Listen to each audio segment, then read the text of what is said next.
I became quite frustrated by local politics and what was happening. And my mom was a city councillor. So my mom and I actually ran for city council together at the same time.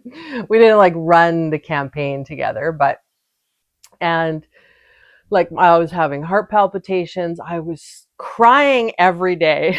People don't really know this, but I was in tears crying every day throughout like the the election. Yeah, like probably for about a month, I would say, for a good month or 6 weeks.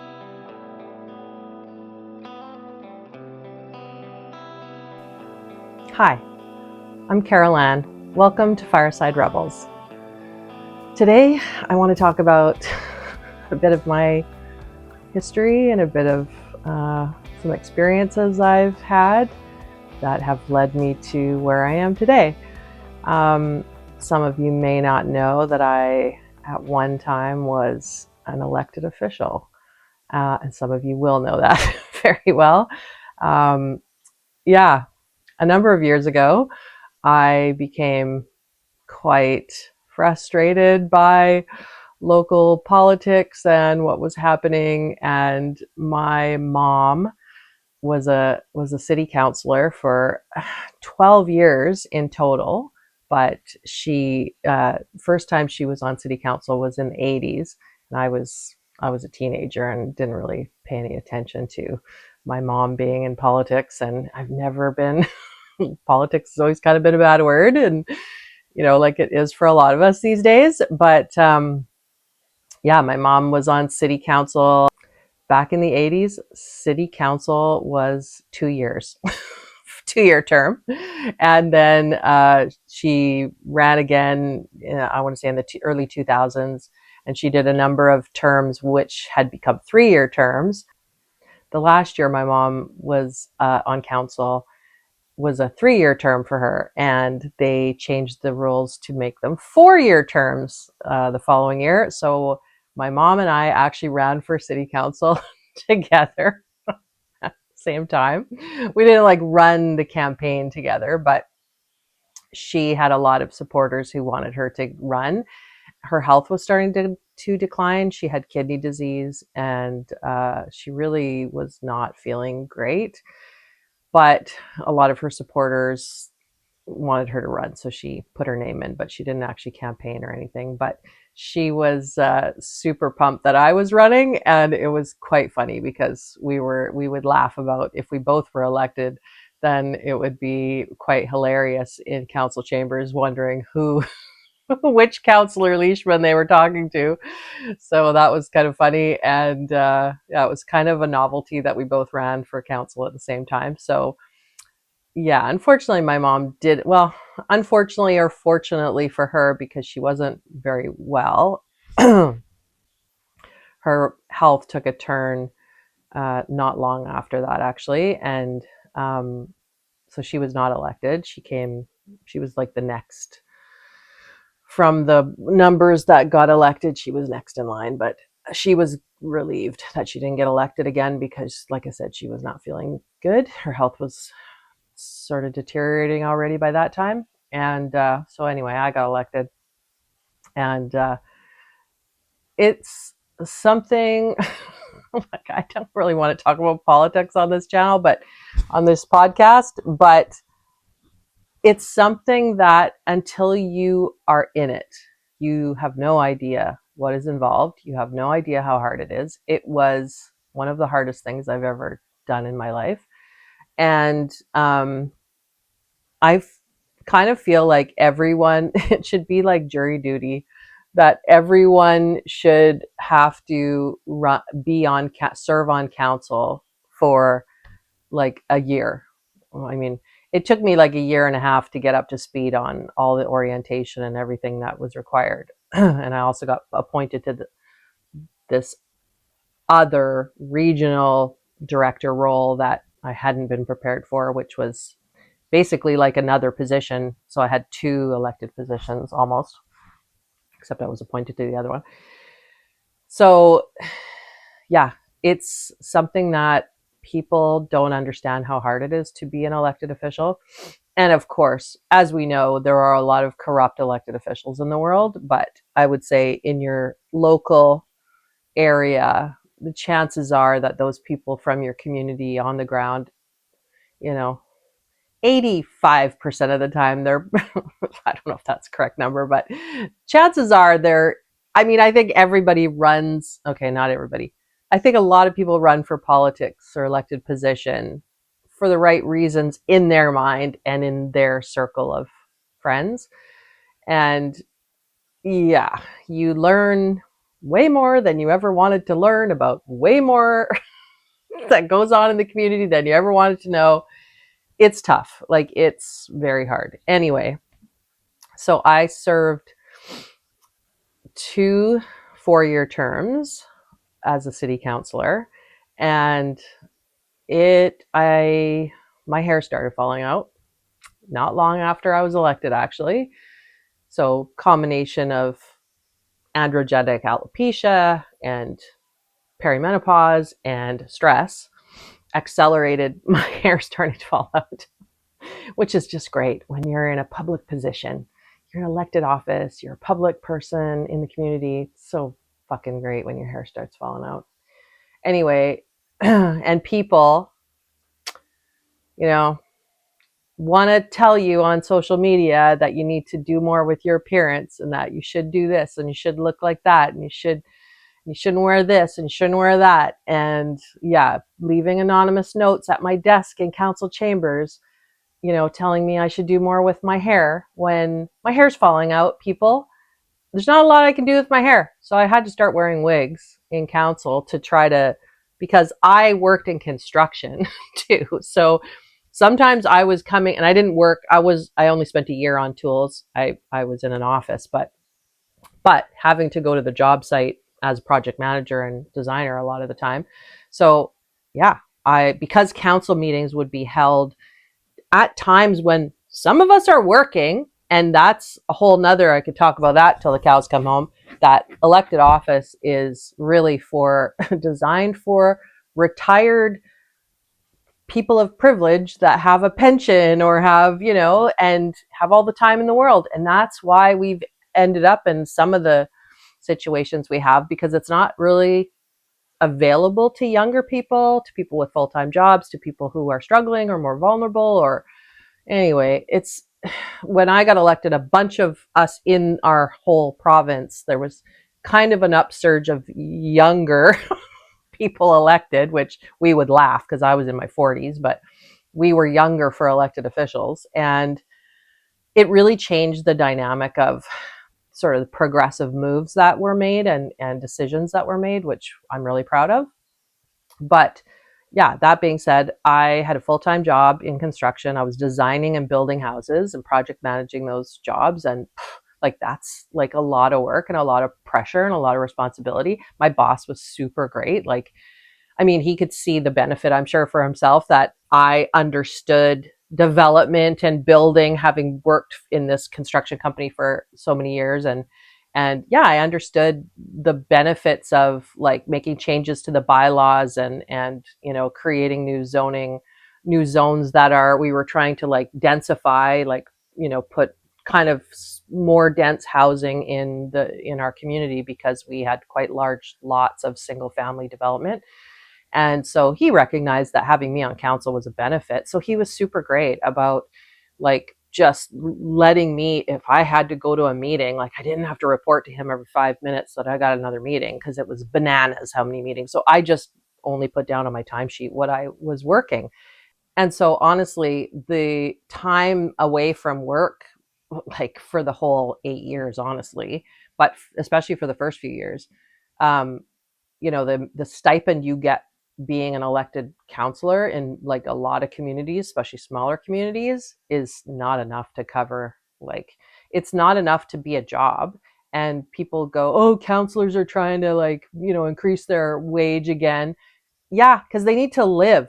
And those of us trying to, in working age, who are not independently wealthy, have to pay the bills and feed our families in some cases. So, you know, I was of the mind that, yeah, counselors should make enough to be able to supplement their other full-time work when they're away from that job, so that at least they're not being penalized. So, I mean, it's still ridiculous because it's way more than a full-time job being on council, because you're never at rest. You're never, let alone.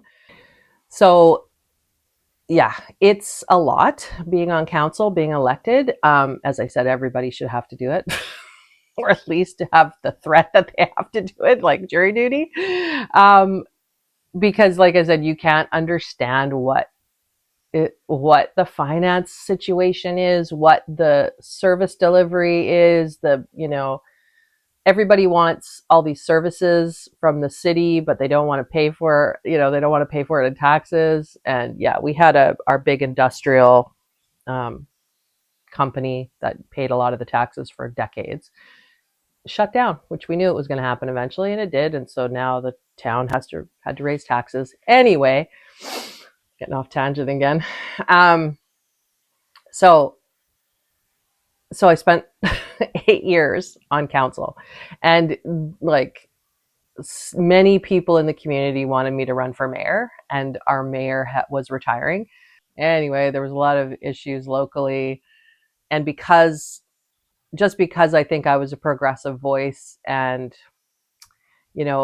having been on council for 8 years, people don't understand even like what they don't pay attention to what you particularly are voting for, or bringing forward. Like, I did so much work on council when I was there. Like, climate action was my main one of my main focuses. Yeah, and youth council. I created a youth council with another counselor, and working with the youth on youth council was fantastic.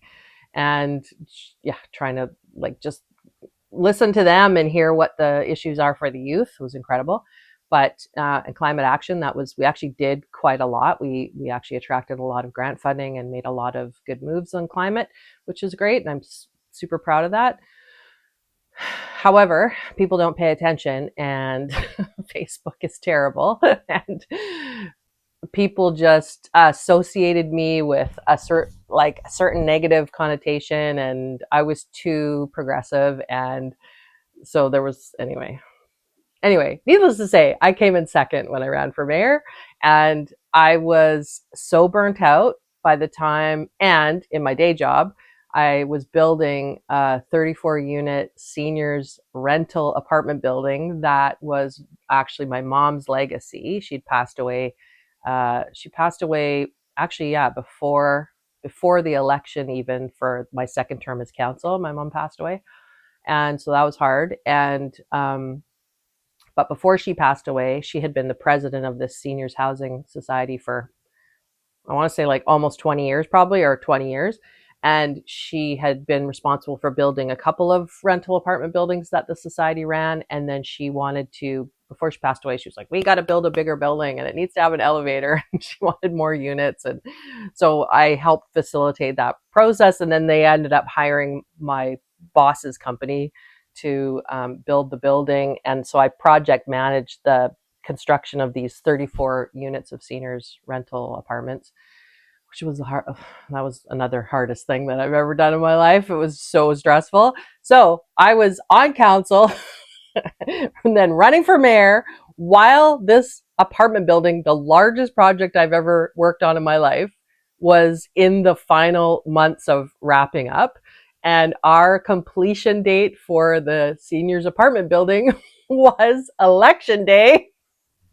So, I mean, my adrenaline was spiking through the roof. I was like, literally, my hair was falling out, just like practically in clumps. I had to wear a wig or a hat in public at all times because it was so terrible. I couldn't do anything with it. And like, I was having heart palpitations. I was crying every day. People don't really know this, but I was in tears crying every day throughout like the the election.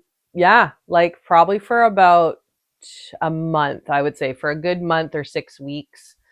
I was probably in tears just about every day, whether it was at home by myself or breaking down in my car or on a, just going into the corner somewhere. Holy shit. It was just, I look back and I'm like, I was such a mess, like with the stress of, and the seniors apartment building. That was my main focus, was getting this building done because we were a bit behind schedule because COVID hit.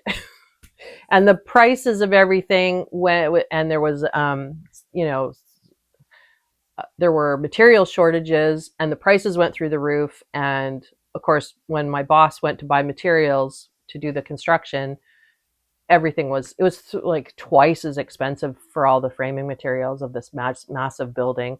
So yeah, anyway, we had to get more finance, the society had to get more financing. And so my stress levels, because that was that was more important to me than running for mayor, to be honest, because as much as I felt responsible to be running for mayor, and I did appreciate that, like my voice at the table, and I knew I was a good leader, and I knew I would kick ass being the mayor if I was elected. But I had seniors, actually women, several women seniors on the list for housing who were homeless, like, and not by any fault of their own.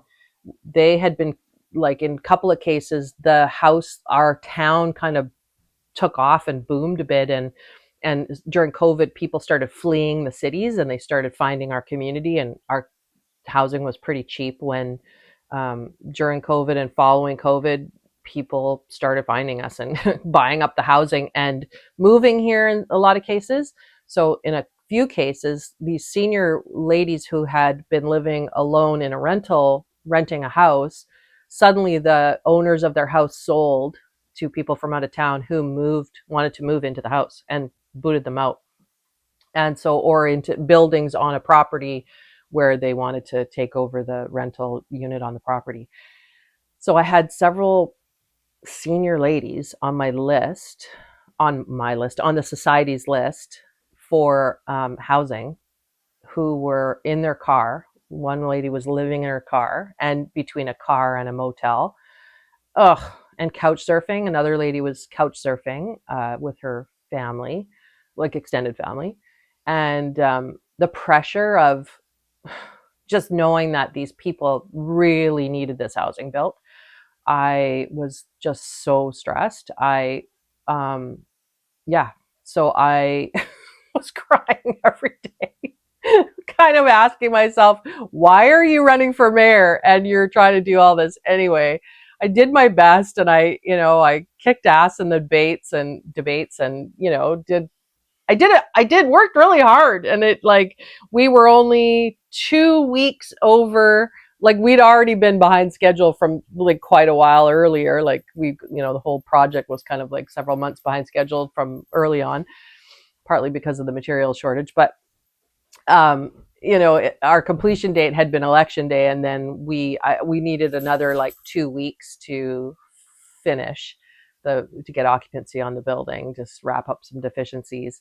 So yeah, we ended up getting occupancy on like November 1st of that year, and I literally had these women and couples moving in that day. So I got occupancy and just like got on the phone and got these people, started helping them move in, and so I was already, so I basically knew that I was not the mayor, and it was like a huge relief.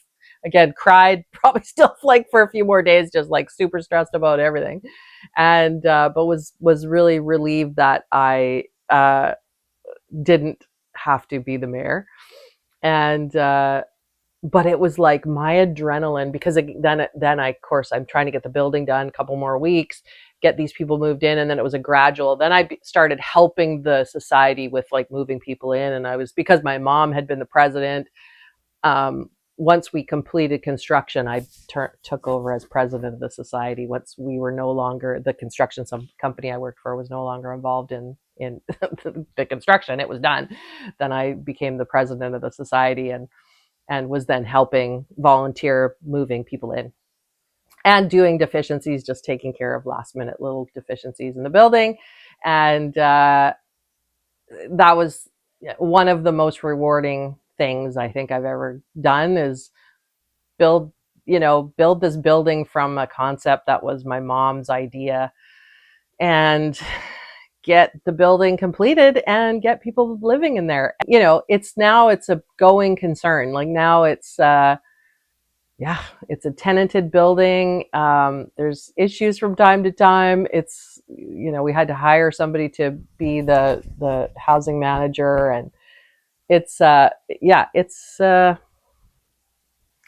great. It's a lot of it. It can be a lot of work, but it's one of the things I'm kind of most proud about, that my mom just making me get in there, and that's a picture of her right there. Anyway, stress. I don't know where I was going with that, but stress is not a good thing. And politics, I'm really grateful for the time that I was an elected official, because I have such a different perspective now. I appreciate so much more what elected officials go through, and but people don't understand how insanely stressful it is. And maybe it's not for some people. I think some people that just don't really give a shit, then it's probably not that stressful for them. But anybody who's got integrity and who actually gives a shit and wants to get something done in their community, it can be heartbreaking. It can be it's so stressful, and you never rest, and your adrenaline levels just stay super high, like for years, which is so unhealthy. But I finally went to counseling after I got away from being an elected official. I finally did counseling and realized how messed up I was, and how like my adrenaline was still super crazy. But it's meditation. I might talk about that on another episode. I was never someone who thought I would ever meditate, but I have found meditation to be super helpful in lowering cortisol levels, and chilling out your vagus nerve, and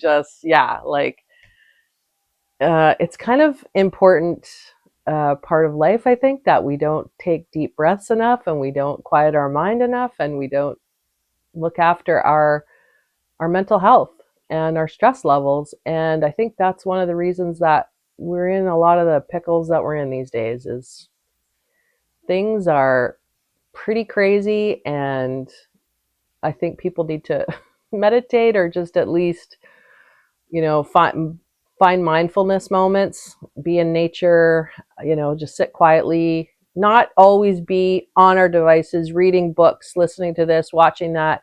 Like, we don't always have to have something like screaming in our heads.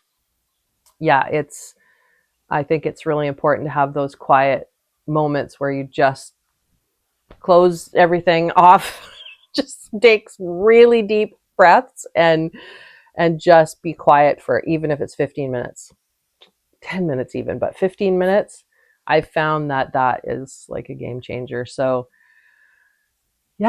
I'm grateful to you for listening to me talk about how challenging it is to be an elected official, and how I did not do a very good job navigating stress, but I've learned so much from that experience, and I now meditate every day, and I'll talk about that on a different episode. But thanks for being here. And so that's all for today. I hope we can connect soon, and let's ignite our second act. See you soon. Bye.